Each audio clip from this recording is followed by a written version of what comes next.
The crystal chandeliers of the Grand Meridian Hotel did not just provide light. They seemed to judge everything beneath them, casting a prismatic glare that separated the gold from the dross.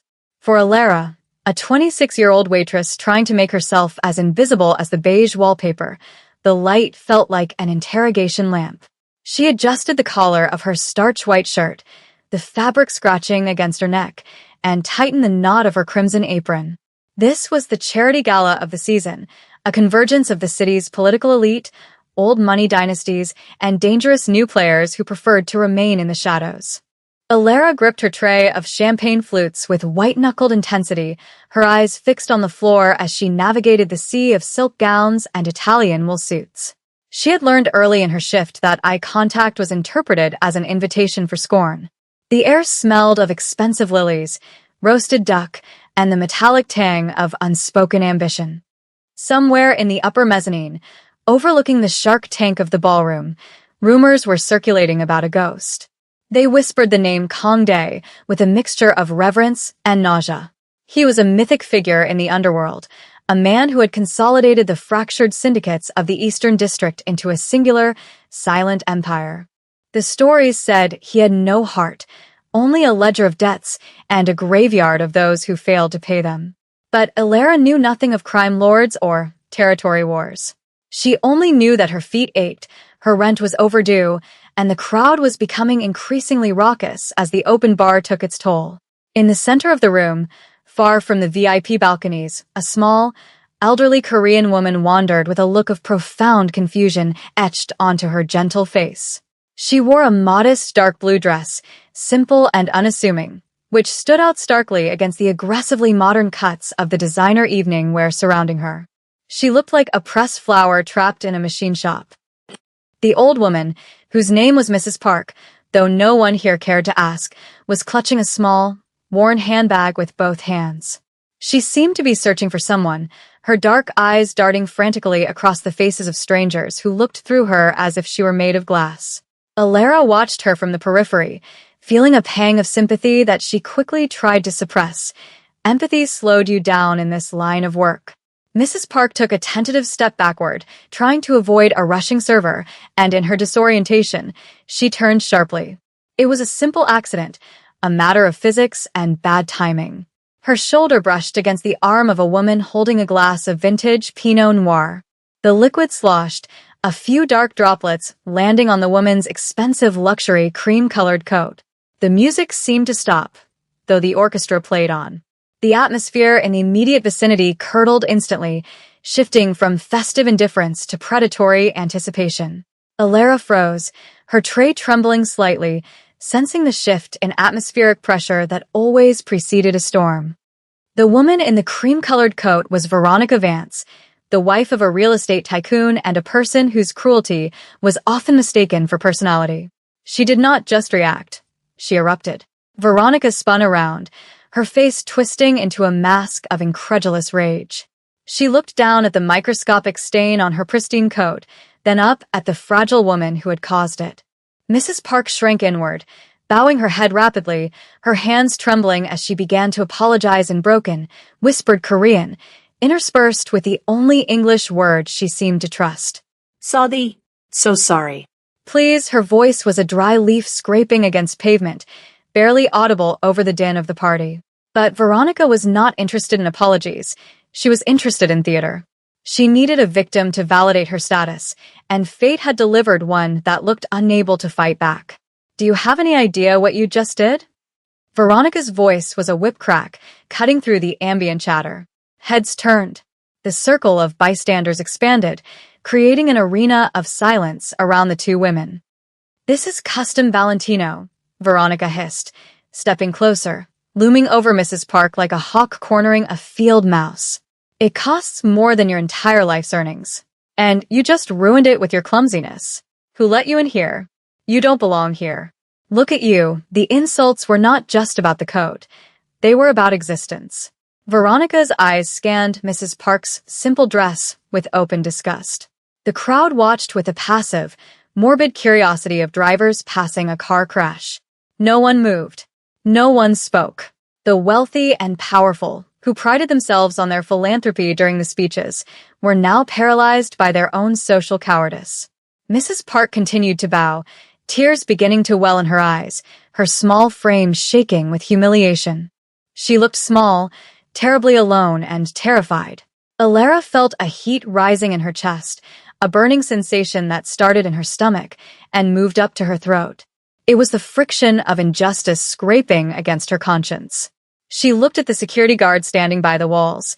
They were looking at their phones or deliberately looking away. Alara set her tray down on a nearby table with a clatter that went unnoticed. Her heart was hammering against her ribs like a trapped bird. She was nobody. She was a waitress with $20 in her bank account and a uniform that didn't fit quite right. Interfering could cost her this job, and she needed this job. But as she watched Veronica raise a manicured finger to poke the old woman's shoulder, something inside Alara snapped. Or perhaps it solidified. She pushed off the wall, her legs moving before her brain could authorize the action. She cut through the circle of onlookers, her red apron flashing like a warning sign. She didn't have a plan. She just had the overwhelming instinct that she could not watch a mother be broken for sport. She stepped into the center of the ring, placing her body between the sobbing Mrs. Park and the towering rage of Veronica. The sudden appearance of the waitress confused Veronica for a microsecond, her finger hovering in the air. "That's enough," Alara said. Her voice shook, betraying her terror, but the words were clear. She stood with her back to Mrs. Park, acting as a human shield. She apologized. "It was an accident. Please, leave her alone." The silence in the room deepened, becoming heavy and suffocating. A waitress commanding a socialite was a violation of the natural order more shocking than the wine stain. Veronica's expression shifted from anger to amusement, a cold, reptilian smile spreading across her face. She looked Alara up and down, noting the cheap fabric of her white shirt, the fraying strings of the red apron, the scuffed work shoes. "Excuse me?" Veronica laughed, a harsh, brittle sound. "The help is speaking? I didn't order a moral lecture, honey. I ordered you to get out of my face." "She is an elderly woman," Alara persisted, her hands clenched into fists at her sides to hide the tremors. She could feel Mrs. Park's hand gripping the back of her apron, a desperate anchor in the storm. That light touch gave Alara a surge of frantic courage. "You're humiliating her over a dry cleaning bill." "Just stop." Veronica's eyes narrowed.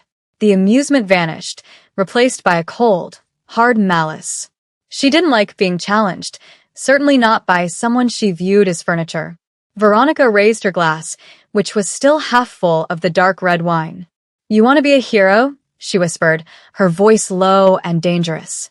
"Then you can share the consequences." Without a flicker of hesitation, Veronica flicked her wrist forward. The wine flew from the glass in a dark arc, a liquid slap designed to degrade. The cold liquid hit Alara square in the chest.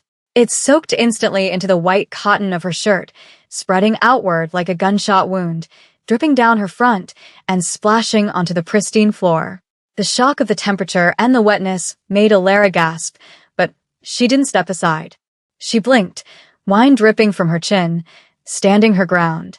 The red stain on her white shirt was visually violent, a stark marker of the cruelty that had just transpired. The ballroom went deathly quiet. This was no longer a social faux pas. It was an assault. Veronica smirked, satisfied with her handiwork, and turned to her friends, expecting validation. "Oops," she said flatly. "Now you match the decor," but no one laughed. The air in the room had changed. It wasn't just quiet, it was breathless. The temperature seemed to drop 10 degrees. From the shadows of the mezzanine staircase, a sound echoed, the slow, rhythmic clap of leather shoes descending marble steps. It was a heavy, deliberate sound, like the ticking of a doomsday clock. The crowd parted instinctively, a wave of bodies receding from the staircase, as if repelled by a magnetic force. Down the stairs walked a man who seemed to absorb the light rather than reflect it.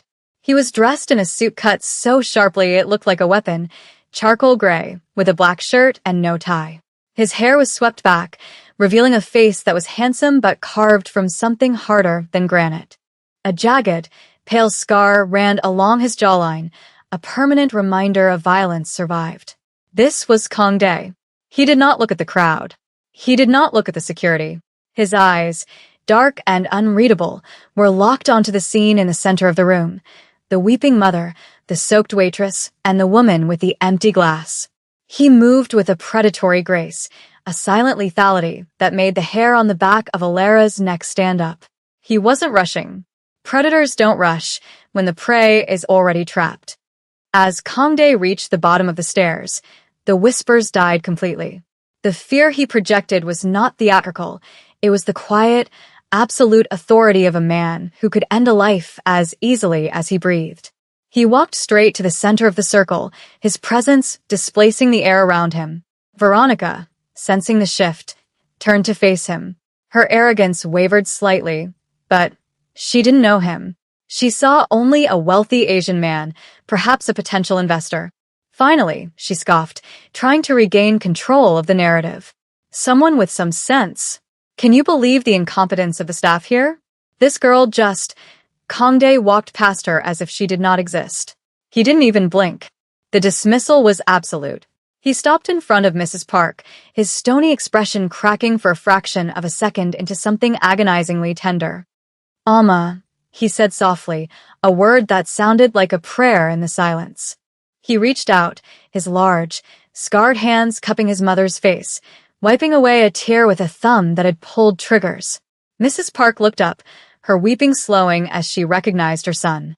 She leaned into his touch, murmuring his name, pointing a trembling finger at Alara, then at Veronica, trying to explain.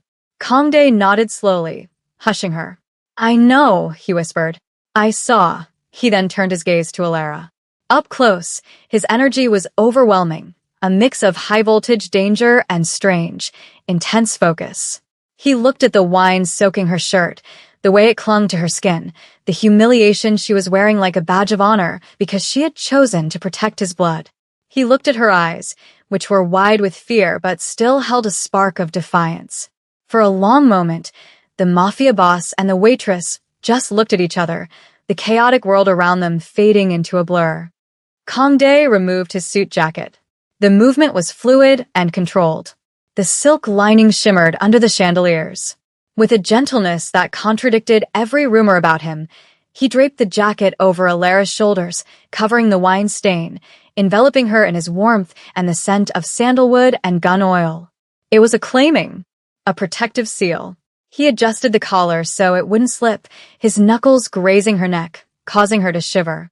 "You are cold," he stated, his voice a deep baritone that vibrated in her chest. It wasn't a question. He then pulled a pristine white handkerchief from his pocket and pressed it into her hand.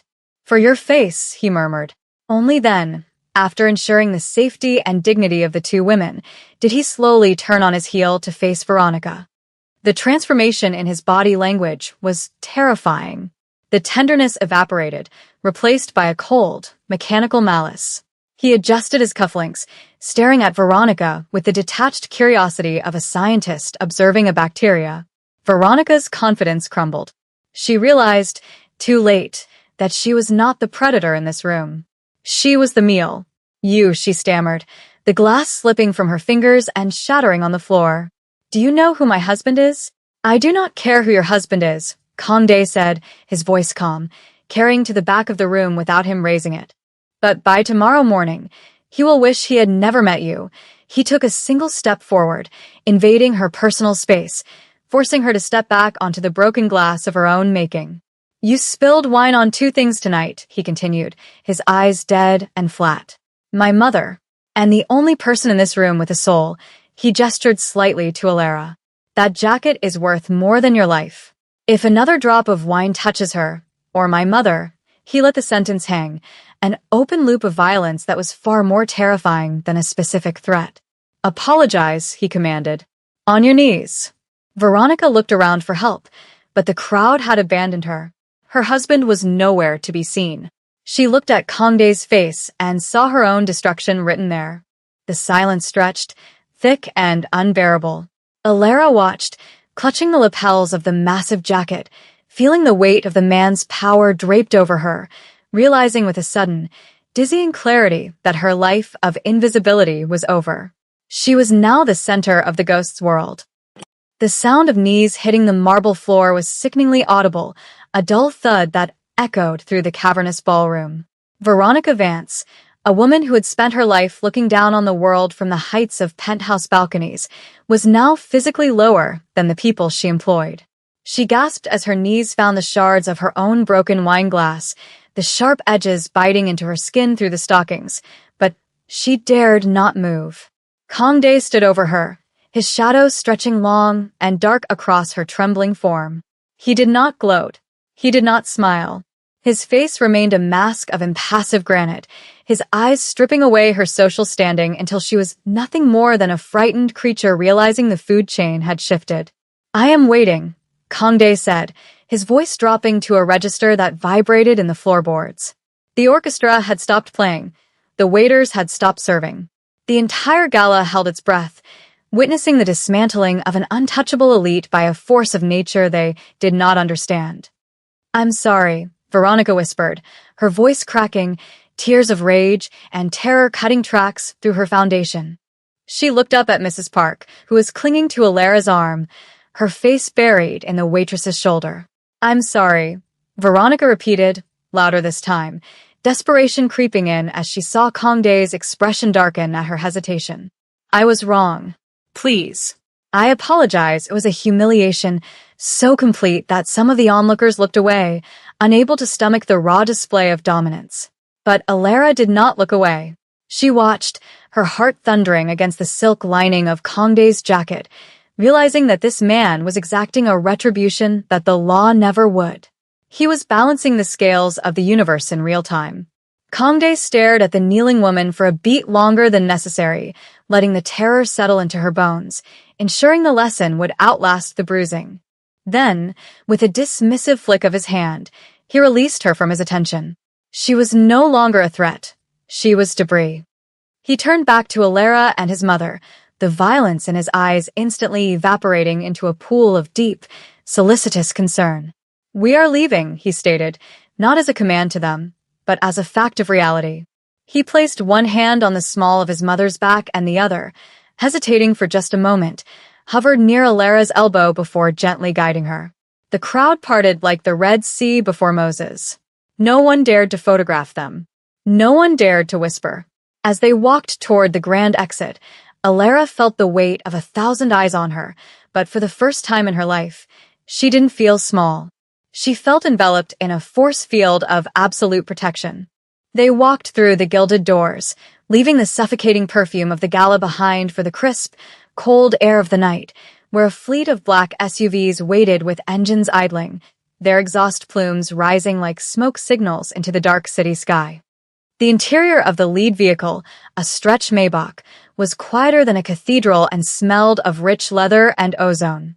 The doors closed with a heavy, reassuring thud, sealing out the noise of the city and the trauma of the evening. Alara sat on the plush bench seat, her body finally beginning to shake as the adrenaline crashed. Mrs. Park sat beside her, still holding Alara's hand in a vice grip, refusing to let go of the girl who had saved her.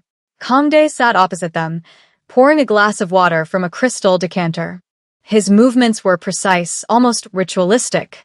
He handed the glass to Alara, his fingers brushing against hers. The contact sent a jolt of electricity through her that had nothing to do with fear. "Drink," he said softly. "The shock comes later. You need to be hydrated." Alara took the glass, her teeth chattering against the rim. The water was cold and clean, washing away the metallic taste of fear in her mouth. "Thank you," she whispered, the words feeling inadequate against the magnitude of what had just happened. She looked down at the jacket still draped over her shoulders. It was heavy, warm, and smelled intoxicatingly of him. I should give this back." She moved to slide the jacket off, but Mrs. Park made a sharp, protesting noise, shaking her head rapidly. The old woman spoke in rapid-fire Korean to her son, gesturing emphatically at Alara's stained shirt and then at her own heart. Kangdae listened, his hard features softening as he looked from his mother to the waitress. A faint, almost imperceptible smile touched the corners of his mouth, a crack in the armor.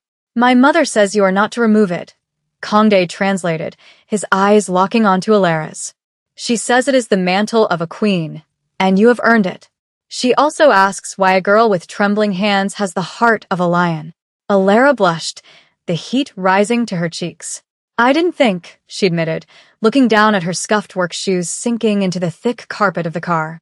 I saw her face. My grandmother used to look like that when people were unkind. I couldn't watch it happen again. The admission hung in the air, raw and honest. Kangdae leaned forward, resting his elbows on his knees, closing the physical distance between them. The intimacy of the space was overwhelming. Most people look away, he said, his voice low and raspy. In my world, everyone looks away. They see suffering and they calculate the cost of intervention. You saw suffering and you paid the cost without asking the price. He reached out, his hand hovering near her face again, as if he wanted to touch her but was restraining himself. You have no idea what you have done tonight, Alara. You did not just save an old woman from embarrassment. You saved me from burning that building to the ground. The car ride continued in a comfortable, heavy silence, the city lights blurring past the tinted windows like streaks of neon paint. But the peace was a facade. As the convoy moved into the industrial district, heading toward the private estate where Kangdae's empire was headquartered, the atmosphere shifted. Kangdae's phone buzzed, a single, short vibration. He glanced at the screen, and the warmth vanished from his eyes instantly, replaced by the cold, calculating look of a general under siege. He tapped the partition window, signaling the driver. Change route, he commanded, his voice clipping the air. Blue protocol. We have a tail. Alara felt the car accelerate, the engine growling deep in its throat. Mrs. Park whimpered, sensing the change, and Alara instinctively put her arm around the old woman, reversing their roles of protector and protected. What is happening? Alara asked, her voice rising in panic as the car swerved sharply around a corner. Kangdae did not answer immediately. He was reaching under his seat, pulling out a sleek, matte black firearm. He checked the chamber with a mechanical efficiency that was terrifying to watch. Veronica's husband is a foolish man, Kangdae said calmly, as if discussing the weather. He has sent men to intercept us. He believes humiliation can be washed away with violence. He looked at Alara, his eyes fierce and blazing. Get down. On the floor. Cover my mother. The command was absolute. Alara didn't hesitate. She slid off the leather seat, pulling Mrs. Park down with her into the footwell, curling her body over the old woman just as the rear window shattered. The sound was deafening, a high-pitched crack followed by the cascade of safety glass. The car swerved violently. Bullets pinged against the reinforced chassis, sounding like hail on a tin roof. Alara squeezed her eyes shut, screaming internally, but she didn't let go of Mrs. Park. Above them, Kangdae was a whirlwind of controlled violence. He didn't shout, he didn't panic. He moved with the economy of a master assassin, returning fire through the broken window, his shots measured and precise. The smell of gunpowder filled the luxury cabin, mixing with the scent of spilled water and fear. Stay down, Kangdae roared. The first time he had raised his voice, a sound of pure, protective fury. The car spun 180 degrees, the tires screeching in protest, as the driver executed a tactical maneuver. Alara felt the G-force pinning her against the carpet, her world reduced to the smell of dust and the sound of gunfire. Suddenly, it was over. The car lurched to a halt. Silence rushed back in, ringing in Alara's ears. She was trembling so hard her teeth rattled. She felt a hand on her shoulder, heavy, firm, grounding. She looked up to see Kangdae leaning over the seat, his gun lowered but still in hand. There was a cut on his cheek, a thin line of red against the pale skin, but his eyes were frantically scanning her. Are you hurt? He demanded, his voice breathless. Alara. Look at me. Are you hurt? She shook her head, unable to speak, checking Mrs. Park, who was weeping silently but unharmed.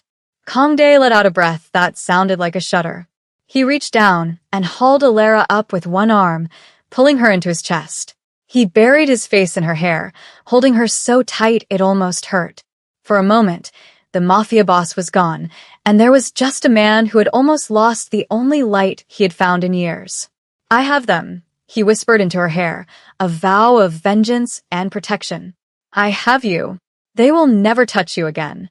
The The safe house was less of a house and more of a fortress disguised as a brutalist architectural masterpiece carved into the side of a cliff overlooking the ocean. The walls were raw concrete, the windows bulletproof glass, the art on the walls priceless and disturbing. Kongdae had carried his mother to her quarters and then returned to the main atrium where Alara stood, still wearing his ruined jacket, staring out at the crashing waves below. She looked like a ghost in the vast, sterile space. The events of the night were catching up to her, the adrenaline fading into a deep, bone-weary exhaustion. She heard his footsteps approach, softer now, stripped of the urgency of the gunfight. He stopped a few feet away, respecting the invisible barrier between her civilian world and his violent reality. He had washed the blood off his hands, but the aura of danger still clung to him. "You should go," Kongdae said, his voice hollow. He didn't look at her. He looked at the reflection of the room in the dark glass. "I can have a car take you anywhere. Another city. Another country. I will set you up with enough money that you never have to wear an apron again." He turned to face her, his expression pained. "You saw what my life is tonight. It is not galas and champagne. It is broken glass and bullets. You are too bright for this darkness, Alara. Go before I destroy you." It was a noble offer. A rejection born of love. He was giving her the exit ramp. He expected her to run. Anyone sane would run. Alara turned from the window. She looked at the man who had terrified a room full of elites, who had shot back at assassins without blinking, but who was now looking at her with the terrified vulnerability of a boy. She saw the loneliness that lived in the marrow of his bones. She thought of the way he had held his mother. She thought of the jacket around her shoulders. She stepped forward, crossing the distance he had put between them.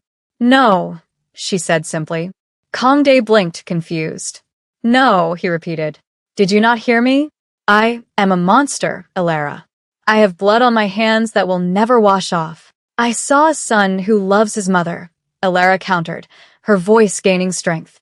She reached out and took his hand, the hand that had held the gun. It was cold and rough. She sandwiched it between hers, warming it. "And I saw a man who put his body between me and a bullet. I've been invisible my whole life, Kongdae.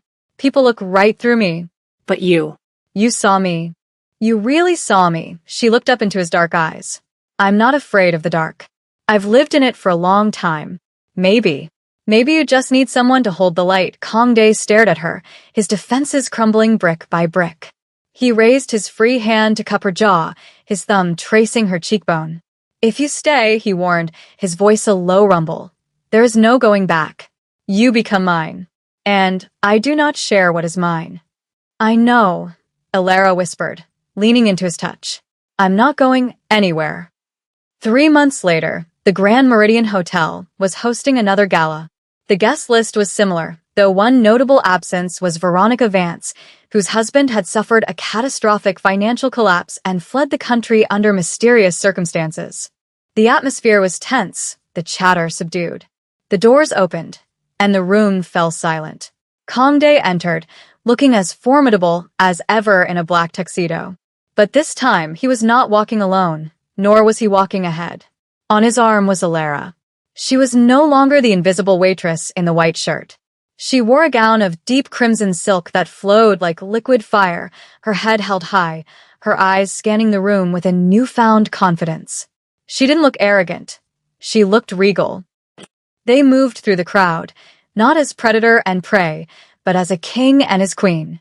Mrs. Park walked beside them, beaming, linking arms with Alara, clearly having adopted the girl as a second daughter. Waiters passed by with trays of champagne, and Alara caught the eye of a young, terrified girl struggling with a heavy load. Alara stopped, gently touching Kongdae's arm. He paused instantly, following her gaze. Alara smiled at the waitress, a smile of solidarity and promise, and gave a small nod. The waitress straightened up, finding courage in the gesture. Kongdae watched this interaction, a look of profound pride softening his sharp features. He pulled Alara closer, kissing her temple in front of the entire city's elite. The message was clear. The ghost had a heart, and she was wearing red. The shy girl had not just intervened. She had conquered. And as the music swelled, drowning out the whispers, It was clear that the most dangerous thing in the room was no longer the man, but the love that bound them together.